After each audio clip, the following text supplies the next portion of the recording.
CP Yogeshwar ಅವರು ಹೇಳ್ತಾರೆ ನನಗೆ ಟಿಕೆಟ್ ಸಿಗ್ಲಿಲ್ಲ ಅಂತಂದ್ರೆ ನಾನು ಇಂಡಿಪೆಂಡೆಂಟ್ ಆಗಿ ಇರ್ತೀನಿ ಅನ್ನೋದನ್ನ ಹೇಳ್ತಾ ಇದ್ದಾರೆ ಸರ್. ನೋಡಪ್ಪ, ಯಾರ್ಯಾರು ಏನೇನು ತೀರ್ಮಾನ ಮಾಡ್ತಾರೋ ಈಗ ಹೆಂಗ್ರಿ ಹೇಳೋಣ, ಎದುರಿಸಿ ಪದರಿಸಿ ಇಡಿ CBI ಕೇಸು ಅಂತ ಎದುರಿಸಿದ ತಕ್ಷಣ ಕೊನೆಗೆ ಮನೆಯಲ್ಲಿ ಪ್ಯಾಕ್ ಮಾಡ್ಕೊಂಡು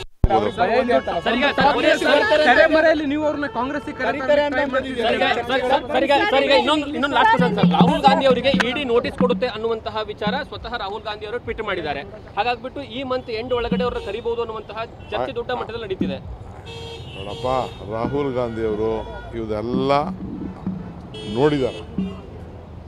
ರಾಹುಲ್ ಗಾಂಧಿ ಯಾವುದಕ್ಕೂ ಎದುರುದಿಲ್ಲ, ಅಷ್ಟು ಮಾತ್ರ ತಿಳ್ಕೊಳ್ಳಿ. ಅವ್ರು ಏನು ತಪ್ಪು ಮಾಡಿಲ್ಲ, ಅವ್ರನ್ನ ಕರೆಯೋ ಅವಶ್ಯಕತೆ ಏನಿಲ್ಲ, ಕೇಸ್ ಮಾಡೋ ಅವಶ್ಯಕತೆ ಏನಿಲ್ಲ. ಸಿಪಿ ಯೋಗೇಶ್ವರ್ ಅವರು ಹೇಳ್ತಾರೆ ನನಗೆ ಟಿಕೆಟ್ ಸಿಗ್ಲಿಲ್ಲ ಅಂತಂದ್ರೆ ನಾನು ಇಂಡಿಪೆಂಡೆಂಟ್ ಆಗಿ ಇರ್ತೀನಿ ಅನ್ನೋದನ್ನ ಹೇಳ್ತಾ ಇದ್ದಾರೆ sir.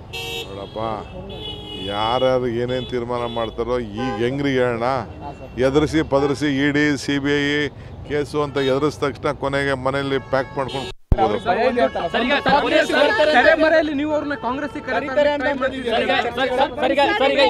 Last question sir. Rahul Gandhi ಅವರಿಗೆ ಇಡಿ ನೋಟಿಸ್ ಕೊಡುತ್ತೆ ಅನ್ನುವಂತಹ ವಿಚಾರ ಸ್ವತಃ ರಾಹುಲ್ ಗಾಂಧಿ ಅವರು ಟ್ವೀಟ್ ಮಾಡಿದ್ದಾರೆ.